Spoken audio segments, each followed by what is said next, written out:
घन सावन नित्य सावन सुंदरम जट चूट गंगा निनाद कलकल सकल तापि विमोचनम छवि सगर घन सदिश शोभित नित्य शुभ गिरजावरम जय भक्त वसल काव्य कौशल परमित जय शेखरम जय दिव्य भाल सुनत लाल सुबाल इंदु सुशोभनम ध्वनि गंग मधुर मृदंग भंग सुवंग भस्म विभूषितम अति मधुर हास विलास प्रतिपल श्वास श्वास सदा शुभम जय काम घालक नित्य पालक भक्त बालक मंगलम। एक बार तालियां बजा करके बताएं, तालियां। दिल दिया है जान भी देंगे ऐ वतन तेरे लिए, यहीं से मैं शुरू करता हूं और एक बार पूरे सदन का आशीर्वाद मिले कि मैं किस मिट्टी का हूं यारों, मैं किस मिट्टी का हूं यारों, मैं किस मिट्टी का हूं यारों, मेरी पहचान लिख देना, मैं किस मिट्टी का हूं। और दूसरी पंक्ति पे आपका तालियां देखना चाहता हूं कि मैं किस मिट्टी का हूं यारों, मेरी पहचान लिख देना, कफन के एक एक कोने पे हिंदुस्तान लिख देना। जोरदार तालियां। मैंने कहा पंक्तियां फिर से पढ़ता हूं कि मैं किस मिट्टी का हूं यारों, मैं किस मिट्टी का हूं यारों, मेरी पहचान लिख देना, कफन के एक एक कोने पे हिंदुस्तान लिख देना। और सजानी है हमें यूं एकता के घर की दीवारें, कहीं मैं राम लिख दूं, तुम कहीं रहमान लिख देना। भी जो है ये चकाचौंध ज्ञानपुरी जी, ये देखिए बनारस ज्ञानपुर बनारस की धरती से आए हैं। एक बार जोरदार तालियां बजाइए। दमदार बनारसी जी कुशीनगर से चल के हमारे बीच आए, एक बार जोरदार तालियां बजाइए। दिनेश सिंह गुप्ता जी प्रतापगढ़ की धरती से आए हैं, एक बार जोरदार तालियां बजाइए। और इनके समय में नहीं भी मैं कहूंगा तब भी आप तालियां बजाएंगे। पूनम श्रीवास्तव जी मिर्जापुर की धरती से आए हैं, एक बार जोरदार तालियां बजाइए। जोरदार तालियों के साथ मैं चाहता हूं कि कार्यक्रम हमने कहा कि अब सुनिए, कोई हो गया है मेरा, कोई हो गया है मेरा मेरी कल्पना से पहले, कोई हो गया है मेरा मेरी कल्पना से पहले, मेरा देवता मगन है मेरी वंदना से पहले, कहीं शीश क्या झुकाऊं, कहीं हाथ क्या पसारूं, मुझे भीख मिल गई है मेरी याचना से पहले। आइए मैं पूनम श्रीवास्तव को आमंत्रित करता हूं और आप सुनिए, पूनम को सुनिए। दिल में अपने तुम्हारा है गम रख लिया, दिल में अपने तुम्हारा ही गम रख लिया, दिल में अपने तुम्हारा ही गम रख लिया, हमने उल्फत का तेरी भरम रख लिया, हमने उल्फत का तेरी भरम रख लिया, तुम अंधेरे बिछाते रहे राह में, तुम अंधेरे बिछाते रहे राह में, तुम अंधेरे बिछाते रहे राह में, इसलिए नाम मैंने पूनम, एक बार जोरदार तालियां बजाइए, जोरदार। आग लागी त कुछ पल लहक बैकरी, फूल कौनो रही पर महक बैकरी, क्या बात है। जब लगी चोट पतिया के तोहरे सुना, शीशा सी कर जवा चटक बैकरी, शीशा सी कर जवा चटक बैकरी। गालों पे जब रूपसी तितलियां बल खाने लगती हैं, तीसी के मरकते तथा सरसों के पोखराजी फूलों पर जब मालती लताओं को मतवाले भौरे चूम रहे होते हैं, कहीं सूगे की चूंच के समान टेसू के फूल, कहीं हल्दी का रंग लिए कनेर के फूल, कहीं दिल फरेब चांदनी, कहीं मस्तानी काकली, कहीं गंधमाती बयार, कहीं उन्मादक गुंजार, ये ऐसे अनोखे रसायन हैं जिन पे कोई भी व्यक्ति अपने सम्मोहन का साम्राज्य और अनुराग का ऐश्वर्य लुटा सकता है। यामिनी जब प्रमोदिनी हो जाती है, उषा जब मधुर हासिनी हो जाती है, पादप पत्रों पे आनत अधरों का सोया साहित्य जब जाग उठता है तब कहता है कि रूप से रंग से और रसगंध से होके रसा सरसा संवरेले, आरिन और कियारिन में चहुओरी बसंती छटा छहरेले, मंगल ई ऋतु भावे केहू के हाल बेहाल करेले, देखा के फागुन बीतत बीतत कोरी जरेले की होरी जरेले। एक है डॉक्टर चकाचौंध ज्ञानपुरी जी को मैं आमंत्रित करता हूं। सोफा पर बैठे हुए समझदारों, चेयर पर बैठे हुए चेयरमैनों, जमीन पर खड़े हुए जमींदारों, और कुर्सी के गद्दी पर बैठे देश के। बेटा अपने बाप का नहीं सुन रहा है, हार गया। नाम नहीं लेते, नाम नहीं लेंगे, अब काम सुनना करेंगे। हाँ, इशारा कर रहे हैं। हाँ। बेटा बाप का नहीं सुना, इलेक्शन हार गया। दिल्ली में अपनी माँ का वो नहीं सुन रहा। इशारे में बात हो रही है। हाँ, नाम नहीं लेना है, आचार संहिता की है, नाम नहीं लेना। वो नहीं। और एक आदमी ऐसा है, वो किसी का नहीं सुन रहा है, बस अपने मन की बात कर रहा है। तालियां बज जाए, बात बोल गए, तालियां बज जाए, कोई किसी का नहीं सुन रहा। और एक आदमी ऐसा है, उसका ऊंचा बवाल है, नाम उसका समझ लीजिए क्या है। हाँ, स्थिति हमारी खराब हो गई। आप तो बहुत महान हैं, कविता सुन रहे हैं, कविता के लिए बैठे हैं, आशीर्वाद दीजिए। मैंने कहा वो सांसद हैं, वो सांसद हैं, घूस नहीं तो क्या घास खाएंगे। बजानी पड़ेगी ताली, ऐसे नहीं चला। एक बार तालियां बजेगी। वो सांसद हैं, घूस नहीं तो क्या घास खाएंगे। करोड़ों इलेक्शन के खर्चे वापस आपके बाप लाएंगे। करोड़ों इलेक्शन के खर्चे वापस आपके बाप लाएंगे। जनता ने इन्हें चुना है, ये भी चूना लगाएंगे। आजादी का अमृत महोत्सव हम इस तरह मनाए हैं कि सन 47 से चलकर AK-47 तक आए। वाह वाह वाह, मैं प्रणाम करता हूँ। वाकई में आप वाह वाह वाह वाह, कविता के पारखी हैं वाह, और कविता समझ रहे हैं। आजादी का अमृत महोत्सव हम इस तरह मनाए हैं कि सन 47 से चलकर AK-47 तक आए हैं। बात बता रहा हूँ श्रीमान, सुनिए लगाकर ध्यान कि एक 50 वर्षीय बेरोजगार नौजवान निर्वस्त्र होकर सड़क पर उतर आया। मैंने कहा भाया आप ये क्या कर रहे हैं। बोला कवि जी आप चुप रहें, हम स्वतंत्रता की स्वर्ण जयंती मना रहे हैं। बोला स्वतंत्रता की हम स्वर्ण जयंती मना रहे हैं, अमृत महोत्सव मना रहे हैं। हमने कहा अमृत महोत्सव इस देश में, बात जब जाएगी प्रेस में, वो बोला ड्रेस ऑफ प्रेस की ऐसी की तैसी, बापू ने तो स्वतंत्रता दिलाई हमें ऐसी।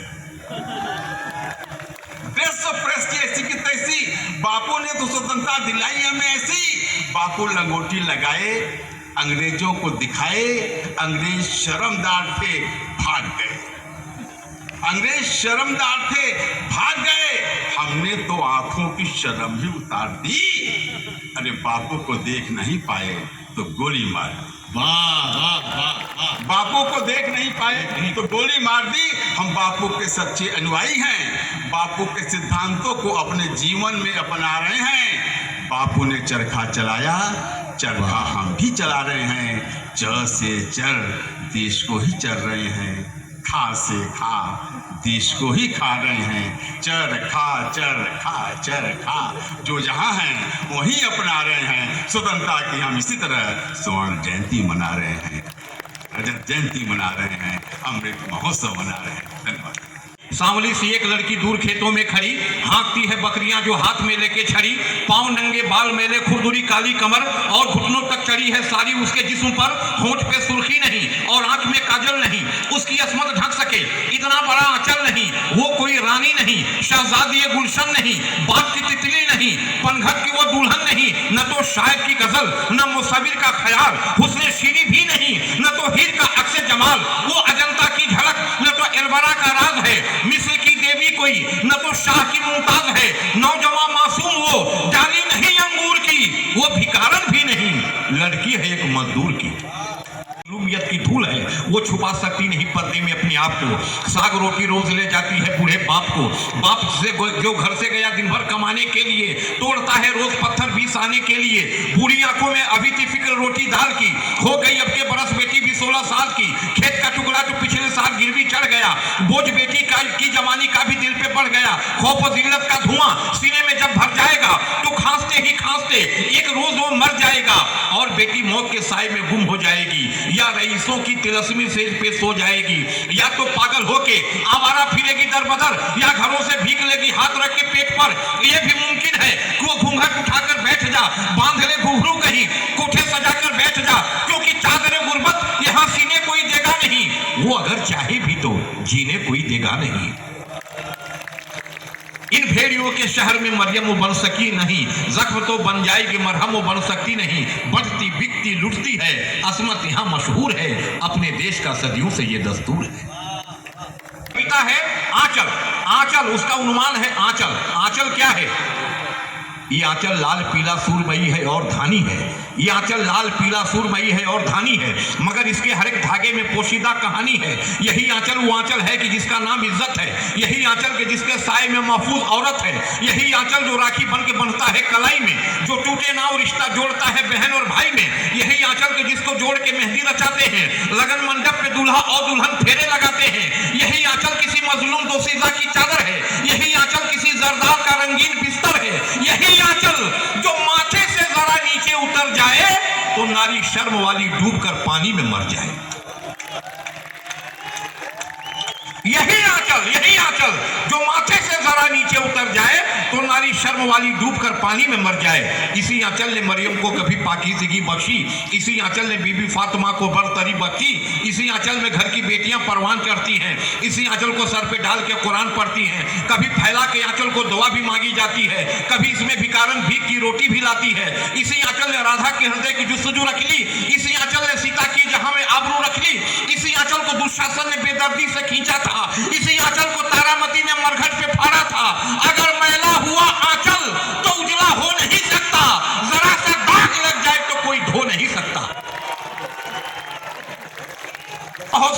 ये बिहार दिवस उद्घोष करता है, ऐ वतन के मुजाहिदों जागो, मूर्छा के सिपाहियों जागो, मादरे हिंद के शेरों जागो, ऐ वफादार दिलेरों जागो, राम रहमान के प्यारों जागो, गांधी नेहरू के दुलारों जागो। फिर हिमालय पुकार करता है, जंग का इंतजार करता है, सरहदें मुल्क की बुलाती हैं, सिंध की वादियां जगाती हैं। इस चमन की बहार तुमसे है, देश माँ का सिंगार तुमसे है, आर्यों की तुम ही कहानी हो, तुम शहीदों की जिंदगानी हो, जोश खाता हुआ लहू तुम हो, हर सुहागन की आबरू तुम हो। तुमको दुश्मन भी वीर कहते हैं, राम अर्जुन का तीर कहते हैं। तुमसे गंगा की शान बाकी है, तुमसे जमुना की आन बाकी है। आओ हैदर का हौसला लेकर, आओ हनुमान की गदा लेकर, आओ कश्मीर के नजारों से, आओ पंजाब के चौबारों से, आओ आसाम की चट्टानों से, आओ बंगाल के मकानों से, आओ गुजरात के अवानों से, आओ केरल के आशियानों से, आओ चंबल नदी के गांवों से, आओ नेपाल की गुफाओं से, आओ उत्तर प्रदेश के दिल से, आओ गोवा दमन के साहिल से, आओ मद्रास और कन्या से, बम्बई रामपुर मथुरा से, आओ कुटियाओं और महलों से, आओ गोकुल नगर की गलियों से। तो आंध्रा के दयार से आओ और बन के आंधी बिहार से आओ। कहा कि फूल लिखो, फूल लिखो, कहीं पान लिखो, कहीं गेहूं लिखो, कहीं धान लिखो रे। नौजवानों, फूल लिखो, कहीं पान लिखो, कहीं गेहूं लिखो, कहीं धान लिखो रे। खेत लिखो, खलिहान लिखो, खलिहान के पास किसान लिखो रे। एक निवेदन है तुमसे, सुनो ऐ मेरे वीर जवान लिखो रे। देश के देखो जहां टुकड़े, उन्हें जोड़ के हिंदुस्तान लिखो रे। के बना के दिलों को वफा का शिवाला, जलाते मोहब्बत की हम आरती हैं। वो हिंदू मुसलमान या ईसाई सिख हो, जो भारत में रहते हैं सब भारतीय। सुनेंगे, सोना सोनी से शादी रचा करके घर लाता है तो देखता है कि टेलीग्राम आया हुआ है, सरहद पे जंग छिड़ गई है। फौजी परंपरा के मुताबिक, पुलिस परंपरा के मुताबिक वो चल देता है, और सोनी जिसके हाथ पीले के पीले हैं, जिसके होंठ सुर्ख के सुर्ख हैं, जिसके बिस्तर के फूल अभी सूखे नहीं, वो एक खत लिखती है। मेरे सोना, मेरे महबूब, तुझको खत में क्या लिखूं? अगर मानो बुरा ना तो बेदर्दी बेवफा लिखूं। सुहागन सेज पर बैठी किसी को याद करती है, मेरे हाथों की ये मेहंदी अभी फरियाद करती है। पहाड़ी सरहदों के प्यार में मुझको भुला बैठे, बुझाने में पराई आग अपना घर जला बैठे।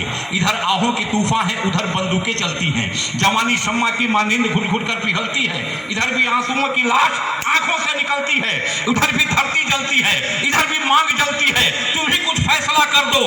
अगर इंसाफ आता है, दिया घर में कोई पहले तो मंदिर में जलाता है। लिखती है कि तुम ही कुछ फैसला कर दो, अगर इंसाफ आता है। दिया घर में कोई पहले कि मंदिर में जलाता है। ये माना मुझसे ज्यादा तुम वतन से प्यार करते हो। ये माना गोलियों की बाढ़ में हंस के गुजरते हो। अगर ये मातृभूमि मुझसे ज्यादा तुमको प्यारी थी तो फिर ये मांग मेरी चूड़ियां क्यों संवारी थी। तुम आके पोंछ दो एक बार मेरी आंख का पानी। हमारी मातृभूमि के लिए है वीर बलिदानी, जो है तैयार देने के लिए हर वक्त कुर्बानी। अगर तुम नहीं दोगे तो होगी कौन नुकसानी। तुम एक पत्थर हो, पत्थर का कलेजा सर्द होता है। मैं इधर घायल हूं, मेरे जख्मों के अंदर दर्द होता है। ये पत्नी ने लिखा, पति को जो सीमा पर देश की रक्षा में लगा हुआ है। भारत का सिपाही अपनी पत्नी का पत्र पाता है तो जवाब क्या लिखता है। मेरी सोनी, मेरे महबूब, क्यों आंसू बहाती हो। तुम खत लिख के अपने दास्ताने गम सुनाती हो। जो खुद जलता है शोलों में उसे तुम भी जलाती हो। तसल्ली दे नहीं सकती मगर तोहमत लगाती हो। मरे चले चले आपका आशीर्वाद मिले। लिखता है मेरी सोनी, मेरी सोनी, मेरी सोनी, मेरे महबूब क्यों आंसू बहाती हो। तुम खत लिख के अपने दास्ताने गम सुनाती हो। जो खुद जलता है शोलों में उसे तुम भी जलाती हो। तसल्ली दे नहीं सकती मगर तोहमत लगाती हो। मैं भाग आऊं, बोलो जुबां दुनिया का धर लोगी। मैं भाग आऊं, बोलो जुबां दुनिया का धर लोगी। और किसी गद्दार की बीवी हो ये मंजूर कर लोगी। लिखता है मुझे तुम घर बुलाती हो लबों का प्यार देने को, मेरे कानों में पायल की मधुर झंकार देने को। अरे मजा तो तब था कि आती तुम मुझे ललकार देने को, वो चूड़ी वाले हाथों से मुझे तलवार देने को।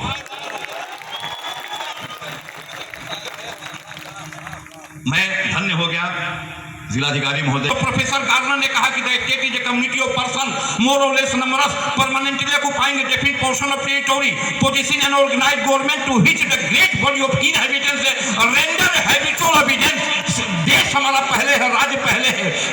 इसलिए लिखता है कि मुझे तुम घर बुलाती हो लबों का प्यार देने को, मेरे कानों में पायल की मधुर झंकार देने को। मजा तो तब था आती तुम मुझे ललकार देने को, वो चूड़ी वाले हाथों से मुझे तलवार देने को। मेरी सोनी में गद्दारों के हाथों बापू का चमन दे दूं, मेरी सोनी में गद्दारों के हाथों नेहरू का वतन दे दूं। फिर ऐसे खत लिखे तो जहर भी मजबूर कर लूंगा। मैं अपने हाथ से सोनी तुम्हारा खून कर दूंगा। शहीदों की तरह मुझको बसंती पैरहन दे दो। शहीदों की तरह मुझको बसंती पैरहन दे दो। शहीदों की तरह मुझको बसंती पैरहन दे दो। शहीदों की तरह मुझको बसंती पैरहन दे दो। शहीदों की तरह मुझको बसंती पैरहन दे दो। भगत सिंह लक्ष्मीबाई की माथे का शिकन दे दो। वतन का मैं सिपाही हूं, सपूतों का वचन दे दो। अगर कुछ भी नहीं मुमकिन तो 2 गज ही कफन दे दो। मैं वो सोना हूं सोनी जो जंग में ऐलान कर दूंगा और हजारों सोनिया इस मुल्क पर कुर्बान कर दूंगा। आमंत्रित करता हूं दिनेश सिंह भुक्कड़ जी। बहुत बढ़िया चिल्ला रहे थे शंकर बाबा। एक बार ऐसे ये पढ़ रहे थे, एक आदमी खड़ा होकर लगा रोने। ये बोले आप तो बहुत अच्छे श्रोता हैं, सारी बात समझ रहे हैं। बोले श्रोता होता हम नहीं हैं, ऐसे ही चिल्ला के मेरी पड़िया मर गई थी। आपको बता दें कि हास्य कवि पैदा कैसे होता है। अच्छा, जब घर में एक खूंखार पत्नी होती है तो हास्य कवि स्वतः पैदा हो जाता है। संजोग से इस मामले में मैं धनी हूं। पत्नी हमसे सवाल करती है, मैं उसका जवाब देता हूं। कविता का शीर्षक है शंका और समाधान। वाह। पत्नी ने पूछा जी, पत्नी ने पूछा जी ये विश्वासघात क्या होता है। मैंने कहा जो तेरे बाप ने मेरे साथ किया है बस ऐसा ही होता है। वाह वाह। फिर पत्नी ने पूछा जी, फिर पत्नी ने पूछा जी ये लौह पुरुष कौन होते हैं। मैंने कहा जो मेरी तरह घर के कड़ाही और चमचे धोते हैं वही लौह पुरुष होते हैं। फिर पत्नी ने पूछा जी, फिर पत्नी ने पूछा जी ये सूर्य ग्रहण कब लगता है। मैंने कहा जब तेरे और मेरे बीच में कोई चांद का टुकड़ा आ जाता है तब